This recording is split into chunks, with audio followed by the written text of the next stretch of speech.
This is the third and concluding part of our video series discussing how an alternate history timeline would go, one where the Soviets somehow managed to get along with the Axis. They joined them and changed the course of World War II forever. Do check out the first two videos for context, setup, and the events leading up to 1945.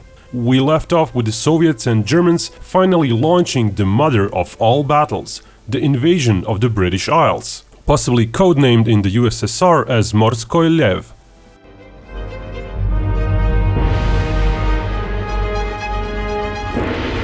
It's likely the Axis powers would wait for the summer and the fair weather that it brings.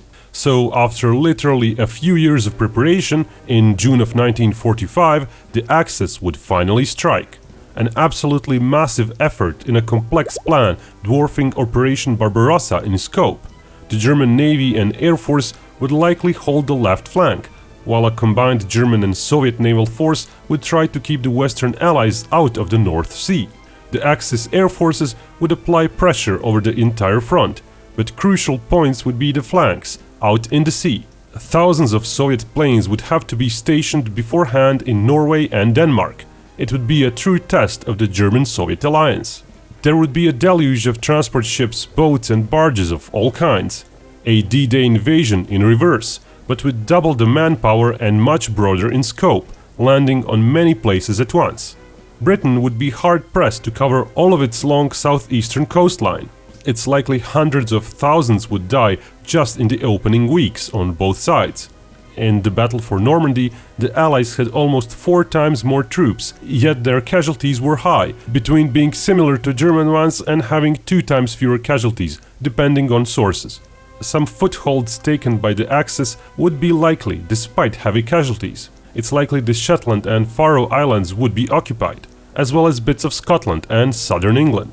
The situation for the British would be dire. While there would be upward of 2 million British troops present at that moment, the US additions would be less than they were in the real timeline. The US focus on air and naval power in this timeline would simply not allow for a big army as well. Initially, hundreds of thousands of Axis troops would be slowly swelling by a factor of 10, just like Allied troop numbers rose in the months after the D-Day landings. But the Axis would likely suffer much heavier losses than the Allies had in their D-Day, comparatively. While the Axis would have some more planes than the Allies, locally the numbers would be more even, as the Axis would need to cross longer distances. Without that air supremacy, the Allied ground troops could more easily relocate to respond to the hotspots. That's in comparison to German defenses in real-life Battle of Normandy, where German reinforcements were largely pinned down and decimated by Allied air power. Axis progress would thus be slower. Months earlier, Ireland would likely be simply taken without a fight by the Western Allies, or that might happen a year earlier, when the tide of war would be visibly changing. Manpower factor would be considerably in the Axis favor, but they too, just like the US, could not easily bring millions of troops to the British Isles. The battle at sea would be fierce, with Allies losing possibly even hundreds of destroyers and other forward ships forced to hold a perimeter and hunt for submarines. Some carriers would be lost too, but more worrisome would be the loss of most of the carrier air groups, as they would try to intercept as many Axis transport ships as possible. Axis losses in submarines would be horrendous as well, as those would be their tip of the spear.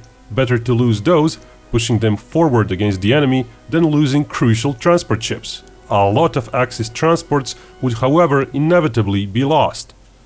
The Japanese would likely use the lack of the US push in the Pacific to inch ever closer to India, possibly finally taking Sri Lanka, and even start landing on northern Australia, where fights would be far and few between in such a huge area. But most of the Japanese forces would be spread out on numerous islands and tied up in the quagmires of China and increasingly eastern India. In July 1945, everything would change.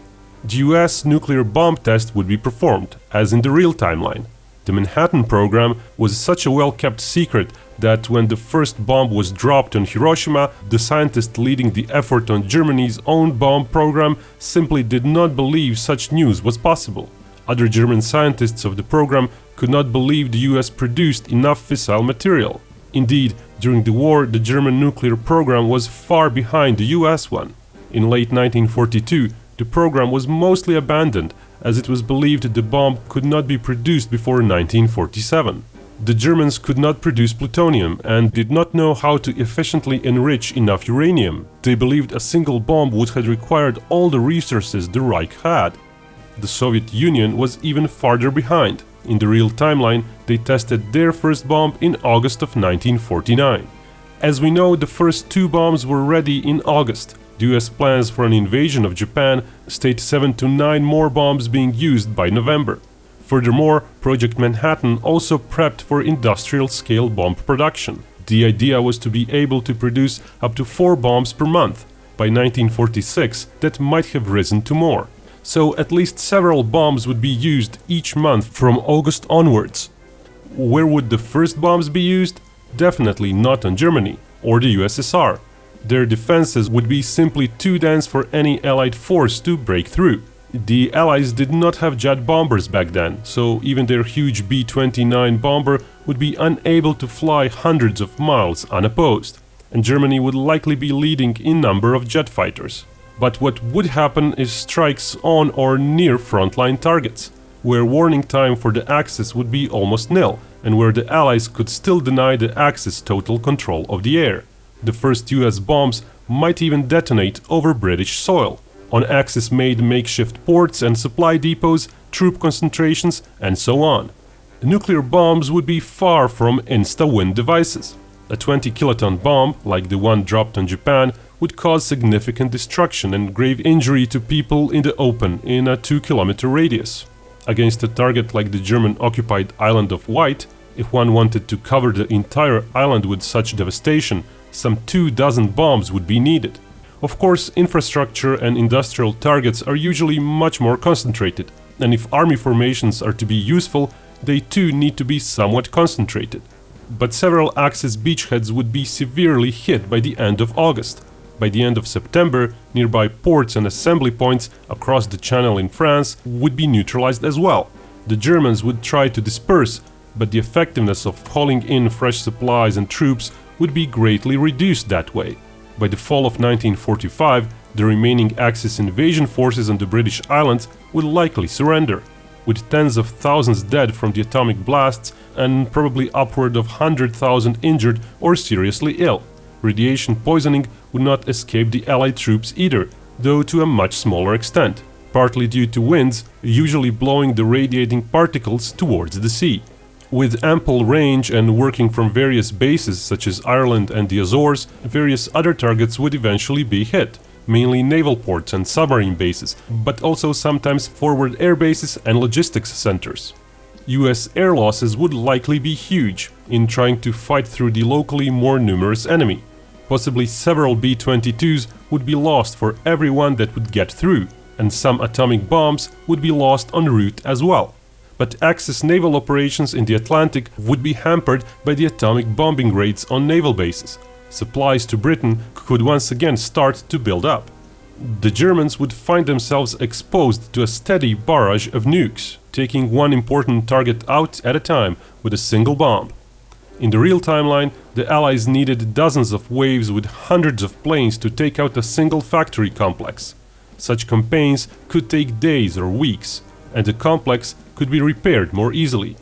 The German war machine would be faltering, being steadily deprived of forward ports, bases and logistics centers, the kind of targets the Allies could reach. But then what? Actually going into France, trying to take it back would be an immense proposal. Everyone would be wary of years and years of further war. By 1946, there would be new technologies on both sides. Fast bombers such as the B-36 and jet-powered B-45 would perhaps favor the Allies a bit more, as they would level the playing ground speed-wise with their jet fighters. Going 100 miles into enemy territory and dropping bombs might even be feasible. Still, Axis factories deep in Germany and Russia would be mostly safe.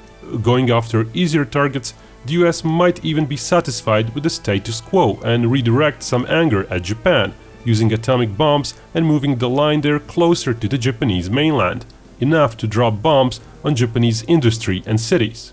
The Axis would surely work on the atomic bomb though. and even if the US managed to produce and drop 100 more bombs throughout 1946, those would be unlikely to make the Axis capitulate, as bombing German or Soviet cities would be hard. There would really be no end in sight for the war if the magical trust and bond of Germans and Soviets holds forever. In more realistic circumstances, though, the Soviets would likely leverage the fact that they provide Germany with crucial resources, and that the German economy is worn out, having borne the brunt of the war. The Allies would use rising differences and possibly rising distrust to further break apart the Axis alliance. Dropping bombs only on German forces and territories and promising the Soviets greater influence in Europe than they had in 1939, as well as promising them parts of mainland Japan and Manchuria, might, in a more realistic setting, cause the German-Soviet alliance to turn sour. Japan would likely be taken out of the war, faced with more and more bomb strikes. Without territory depth, they would not intercept bombers in time. Eventually, they would likely sue for peace, faced with bombs and Soviet hunger for their territory as well. At some point, the Germans would find themselves eclipsed by the Soviets. War in Europe would be at the status quo, as no side could take any more territory without very costly amphibious landings. At some point, there would likely be a ceasefire. The threat of continued atomic strikes might cause German internal unrest, resulting in them suing for peace. That might come at a cost of ceding back some territory. Germany would not be a winner, though, in the long term, having suffered the brunt of the war and numerous atomic strikes. The British neither, as their empire would be in shambles, their influence minimal, and their homeland depleted of youth and resources.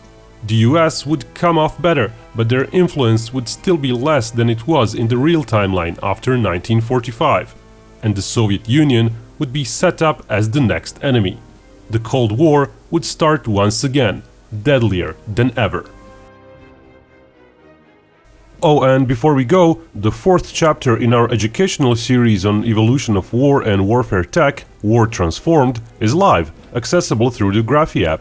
It covers the Renaissance period and, well, the warfare renaissance. Check out the chapter and the whole series via the link below. And remember, Binkov may talk about hypothetical wars, but only real peace can bring us all together.